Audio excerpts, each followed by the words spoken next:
Téléspectateurs de Kassoa TV, bonjour. Merci de toujours préférer les programmes de notre chaîne numérique.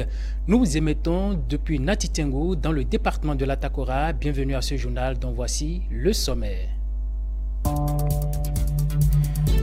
Le président de la HAC était samedi dernier à la radio Nanto FM. Rémi Prosper Moredi s'y est rendu avec la délégation qui l'accompagne pour s'imprégner des réalités que vit le personnel de la dite radio.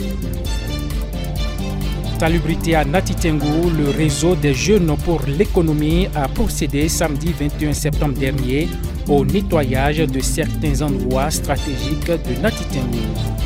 Et puis du 23-27 septembre dernier, les artisans de Natitengo étaient à l'école du marketing digital à leur siège. C'est là pour l'essentiel des titres. Le développement, c'est dans un instant. À nouveau, bonjour. Le président de la Haute Autorité de l'Audiovisuel et de la Communication poursuit sa tournée dans les radios du Bénin.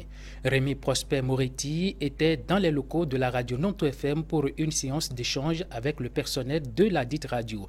Kassoa TV a suivi la séance. Je vous propose de suivre le reportage de Arnaud Nja.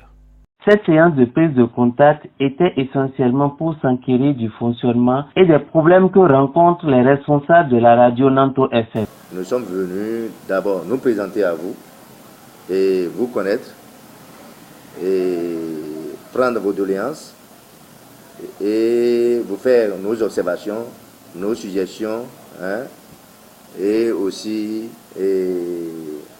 nos recommandations pour que vous puissiez continuer librement à servir donc ces populations pour lesquelles vous avez votre raison d'être. En l'absence du directeur de la radio, c'était le chef programme Georges Tensengu qui s'est prêté aux questions de la délégation. Je voudrais savoir combien d'entre eux sont des professionnels, sont des journalistes professionnels des médias.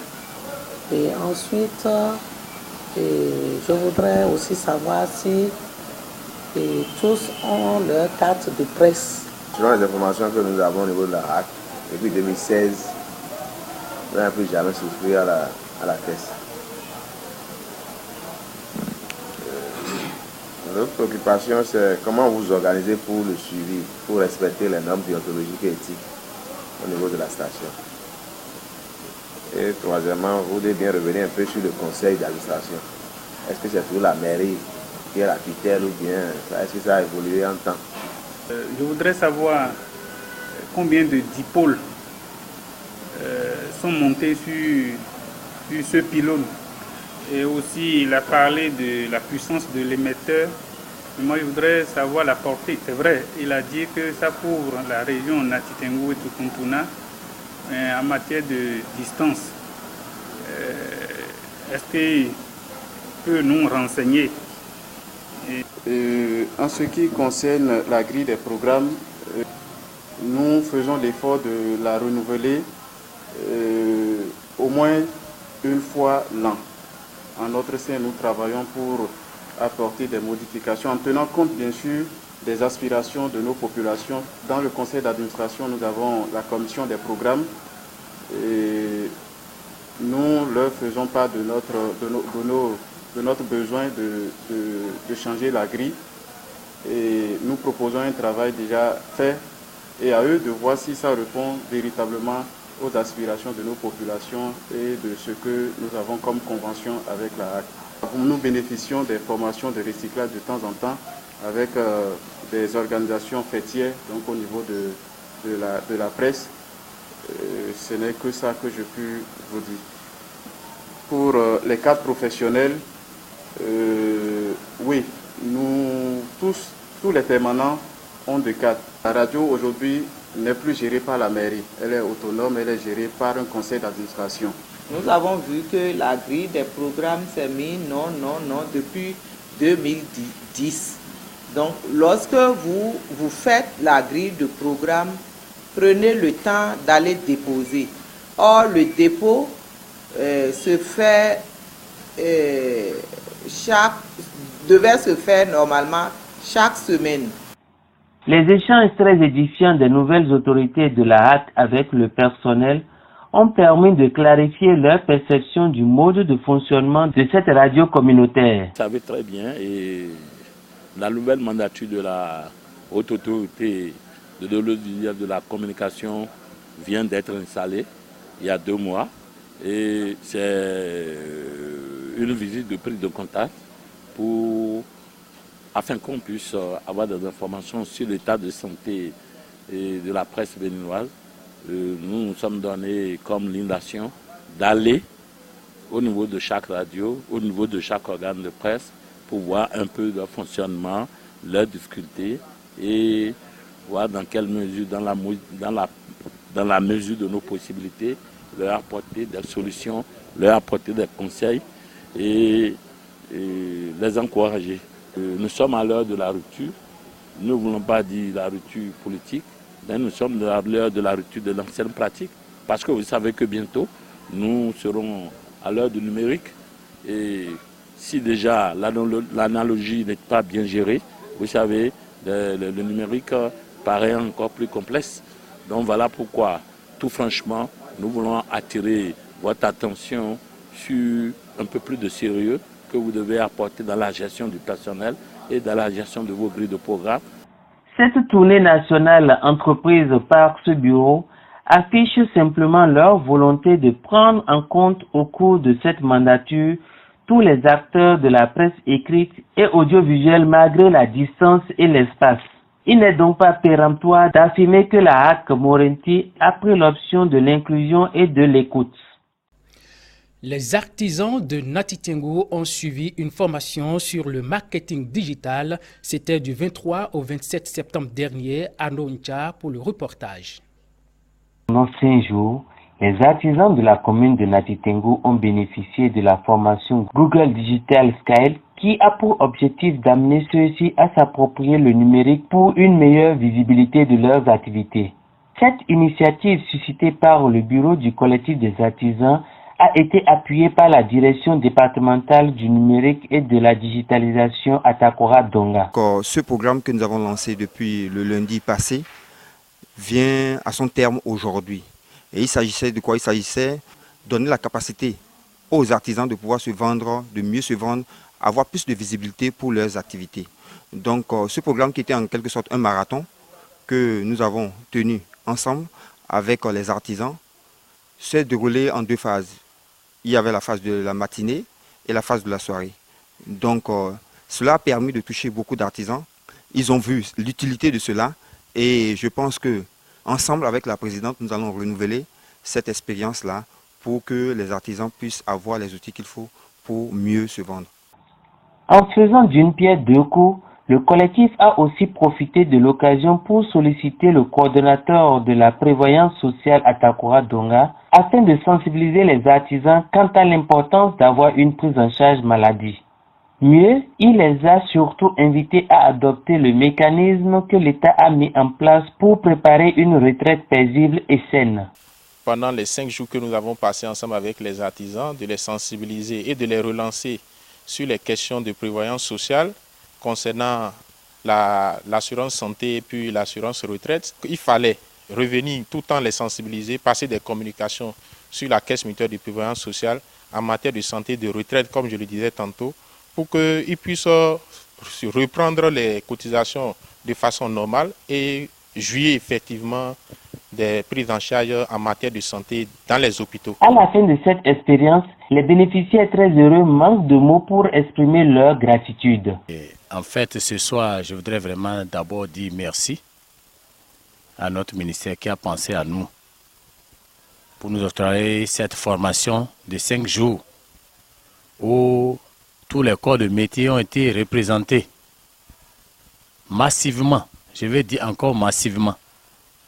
Nous avons les outils en nos mains, mais nous ne savons pas comment les utiliser. Mais aujourd'hui, nous savons comment l'utiliser pour vendre ce que nous savons faire. Merci aussi à la présidente du collectif et aux différents responsables des associations qui ont accepté de donner le meilleur d'eux-mêmes en sortant massivement pour suivre cette formation Merci à Kassoa TV, aussi et ses responsables qui sont restés à nos côtés durant tous ces 5 jours. Nous venons de finir vraiment un marathon au niveau des artisans et je tiens à les remercier parce que souvent c'est difficile pour les artisans de laisser leurs ateliers pour sortir, mais aujourd'hui tout artisan veut l'évolution. Et je voudrais dire merci aux organisateurs, c'est-à-dire à la direction départementale du numérique. Nous avons pris goût et nous allons encore relancer cela et lui demander de venir pour qu'on aille en profondeur parce qu'en 5 jours, ce n'est pas sûr que nous puissions maîtriser comment aller sur ce marché planétaire. On a préféré faire de manière à ce que les 5 jours servent en même temps pour la formation et les 5 jours ont servi aussi pour la sensibilisation et la relance des activités, des cotisations au niveau de la mutuelle. Alors je tiens à remercier aussi le coordonnateur qui a aussi fait de son programme de sorte que à chaque fois que l'autre finissait, l'un finissait, l'autre reprenait. Maintenant, un merci particulier au directeur de Kassoa TV qui spontanément nous a dit on devrait faire passer cette émission, ces activités-là. Et nous lui disons merci et nous prions Dieu que cette télévision numérique dans l'Atakora grandisse. D'après les statistiques officielles, ce sont environ 300 artisans bénéficiaires qui ont pris part à ce marathon Google Digital Scale. Il est à espérer qu'ils mettent en pratique toutes les notions apprises pour booster leurs activités. Et puis, salubrité à présent, le réseau des jeunes pour l'économie verte a procédé à un nettoyage de certains endroits stratégiques de la ville de Nati Tengou. Ce nettoyage s'inscrit dans le cadre de la journée mondiale du nettoyage de la planète. Arnaud Ncha pour le reportage. Le réseau des jeunes pour l'économie verte, auréolé de leur détermination à œuvrer inlassablement pour la préservation et la protection de l'environnement, n'a pas voulu laisser passer sous silence la journée mondiale de nettoyage de la planète. Pour joindre l'utile au devoir et à la mission éco-citoyenne, ce réseau de jeunes a organisé une marche écologique dont le but est de faire simultanément le sport et le nettoyage de plusieurs lieux publics. De l'esplanade de la mairie de Nati Tengou au marché Saint-Kouagou, une horde de jeunes mue par la volonté de rendre notre environnement propre se sont jetés sur toutes les ordures qui jonchent le sol. Cette journée a été initiée et elle est à sa 2e édition pour lutter contre la prolifération des déchets, pour attirer l'attention du monde sur les dangers que représente la prolifération des déchets pour notre société. Et donc ici à Nati Tengou, et comme dans toutes les communes du Bénin, ce matin, les jeunes, les enfants, les adultes, tout le monde, nous sommes réunis pour assainir notre cadre de vie. Alors ce matin à Nati, nous avons commencé par un léger footing et après cela, nous avons commencé à ramasser les sachets et après cela, nous allons au dépotoir du Grand Marché. Donc arrivé au dépotoir du Grand Marché, nous allons faire la destruction d'une partie de ce dépotoir-là pour sensibiliser les usagers du marché sur le danger que représentent les déchets lorsqu'ils sont déposés à proximité. Cette initiative citoyenne a été faite dans toutes les communes de l'Atakora en collaboration avec les différentes autorités locales et l'appui de la direction départementale du cadre de vie et du développement durable Atakora Donga. Vous n'êtes pas sans savoir que les déchets, les gestions, constituent un énorme problème pour les centres urbains de nos villes. C'est ce qui fait qu'à l'occasion de ces journées, le réseau des jeunes pour l'économie verte, en collaboration avec la mairie, organise cette salubrité afin de contribuer à l'assainissement du cadre de vie des populations de Nati Tengou. Donc cette journée est aussi importante parce que nous savons actuellement les maladies pour lesquelles nous allons à l'hôpital sont des maladies liées à l'insalubrité. Et pour vivre longtemps, il faut que notre alimentation soit saine et notre cadre de vie soit sain. J'exhorte toute la population de Nati Tengou à emboîter les jeunes qui sont en train de faire l'activité pour que notre ville soit une ville propre. Surtout avec l'asphaltage qui est en cours, Natengu sera la ville la plus belle du Bénin. Au-delà de ces autorités, d'autres organisations de la société civile ont aussi rejoint cette dynamique très louable. Nous sommes là pour assainir les grands dépotoirs de la ville et pour faire comprendre aux populations l'impact des déchets plastiques sur notre environnement et sur notre quotidien. Nous sensibilisons sur la gestion des déchets plastiques. Nous voudrons faire savoir aux populations que les déchets plastiques ne doivent pas se retrouver sur les places publiques, mais doivent plutôt être encadrés dans des poubelles. Il est plus qu'évident que notre planète est en péril et que les dérèglements climatiques successifs sont des symptômes assez percutants et captivants, capables de convaincre les climato-sceptiques les plus endurcis. Il faudrait donc susciter une saine émulation de ces actions sporadiques qui pourraient atténuer les stigmates de la Terre qui se meurent chaque jour un peu plus. Ce sera tout pour cette édition. Merci de vous abonner à Kassoa TV sur YouTube. À très bientôt pour un autre numéro.